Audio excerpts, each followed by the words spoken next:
Assalomu подписчиклар. Barchalaringiz xayrli bo'lsin do'stlar. Xudo xolasa bugungi videomiz Midnight Cobalt bo'ladi. 2800 km turibdi, egadan kelib turibdi sotib berarga. Kimda kim shunday mashina bo'ladigan bo'lsa, ichkari kirgizib, mana bu eganaga ichkari kirgizamiz.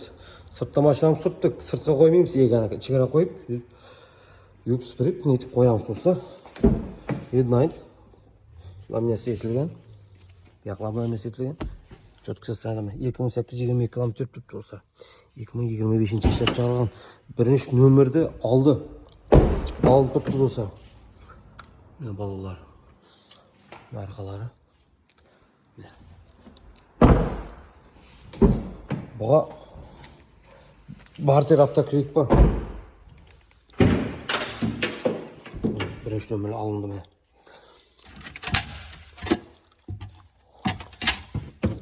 Markaları. Sumkaları. Barter avtokredit var buga. Bakası 155 milyon so'm bo'lsa beriladi do'stlar. 2025 155 milyon so'm bo'lsa beriladi. Barter avtokredit bor buga. O'zim hisoblab olamiz barterga. Bemalol aloqacha ko'rasiz xulosa. Az yurgan mashinada bergan joylarni shuni berib qo'ying. Kim kanalga yangi bo'lsa, obuna bo'lib turib, like bosishni unutmang do'stlar.